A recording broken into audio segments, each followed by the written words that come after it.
I want to draw your attention to the fact that very vivid Tibetan painting has a curious way of creating a state of mind, if you really start looking at it, that I can only call psychedelic. I don't know anything else quite like it.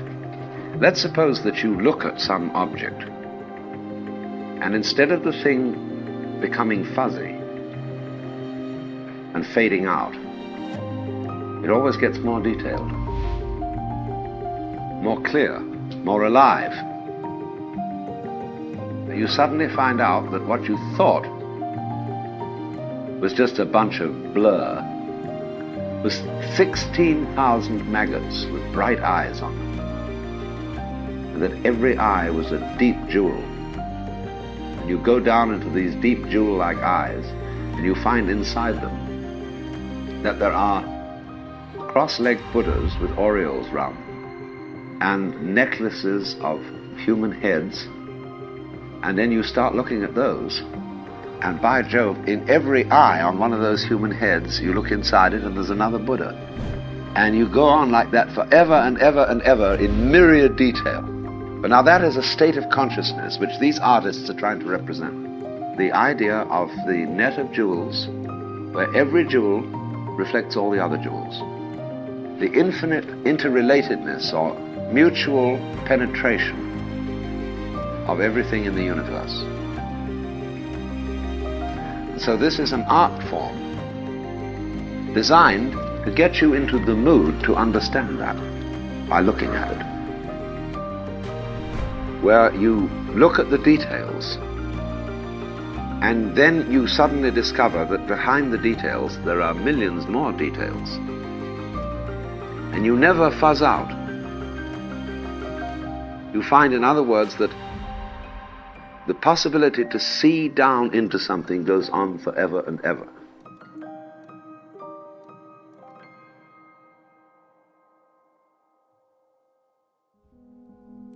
This is just another way of investigation of life, comparable to our scientific investigation with microscopes and chemical analysis and this, that, and the other. But it's a different road. Scientific investigation does what we call looking out into matter, into the physical world. This is going in the opposite direction, but it's all the same thing. It's the same continuum. But it's going into the nature of your feeling of it.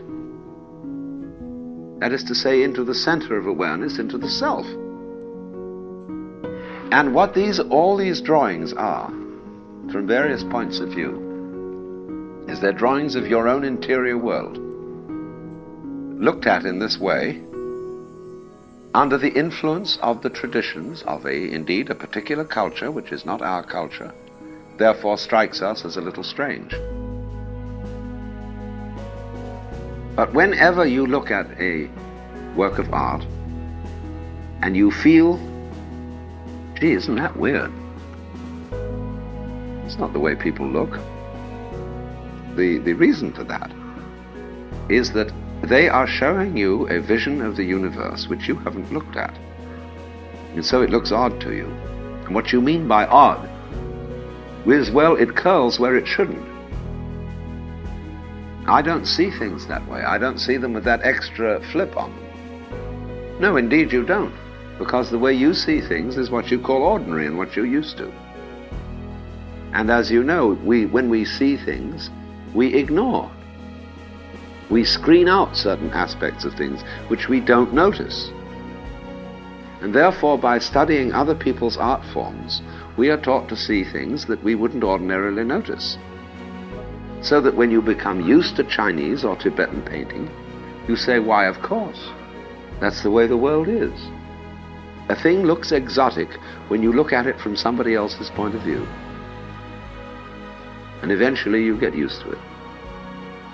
So if you move into a state of consciousness, such as I've been trying to describe, that is not the usual kind of state of consciousness, you say it's kind of weird, isn't it? And if you aren't prepared for that, you might be afraid of it and say, am I going mad? Am I going out of my mind? Yes, you are. You're going out of your ordinary set of mind, but you're going into just another aspect of mind. And at first, it always feels weird. That's why people have difficulty in meditation.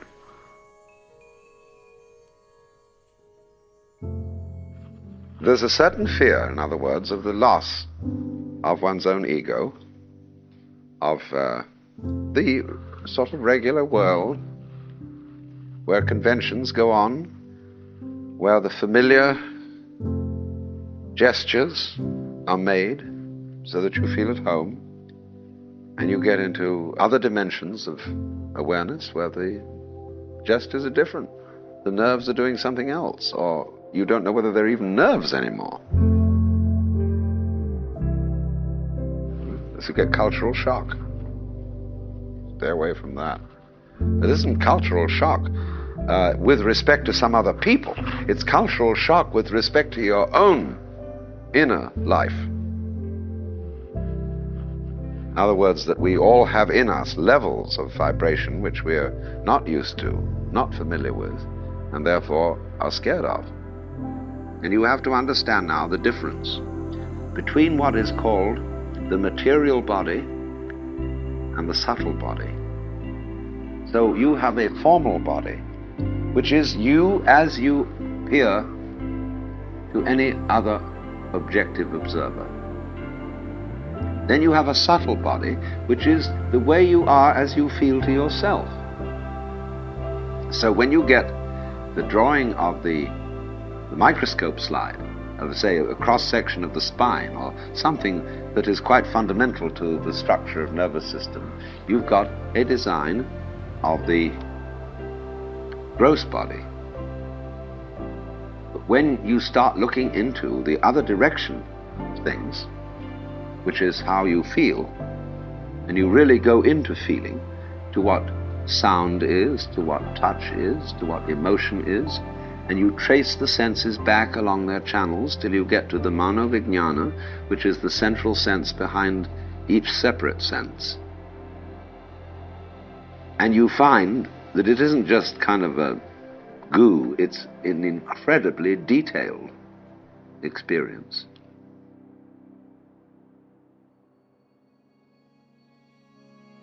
And then you draw pictures like this to represent what you found.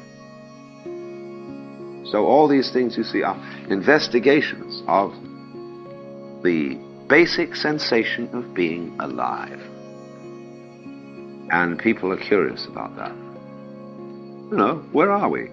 What's it all about? Well, the only way is to look and see. So if you want to find out what you mean by meaning, by asking a question, by being conscious, by being here, well, you have to meditate. And meditation, as not meditating on something, like thinking it out in an intellectual way, it is looking more closely at what you're asking the question about. So, you can do that externally with a microscope, with chemical analysis, and so on. That way is valid. But it has to be balanced by the internal way, going down into your own sensations and your own consciousness. This isn't something you're supposed to do. That is to say, it isn't a chore. It isn't your solemn duty. This is a delight to get into that out of total fascination and joy and love of whatever it is that you are and everybody else is. This then is as near as I can get to describing it, the inner meaning of Tantra, an attitude which is common to both Hinduism and Buddhism. It means the comprehension of the unity of opposites, of the good and the bad, of life and death, of love and hate, of all extremes in the whole spectrum of our emotions, our sensations, everything. because you suddenly see anything and everything goes. There is no way of being wrong, because you are it, whatever there is, forever and ever and ever, and that's so. You can die, fantastic, forget everything altogether, blow right out, come back, because the light is the other side of the darkness. Be all new again, but it's all you just as it was before, because you do the same patterns, same kind of stars, same kind of physical properties, the same dance. Blot it out, it starts again. Just like the physical forces in things, you see, repeat their fundamental laws and patterns. It's exactly the same with the inner world I'm talking about. Investigating the outer world, investigating the inner world, it's all one. And that's you. So Buddhist enlightenment is simply to know that secret. And that's what it means, really, finally, to grow up.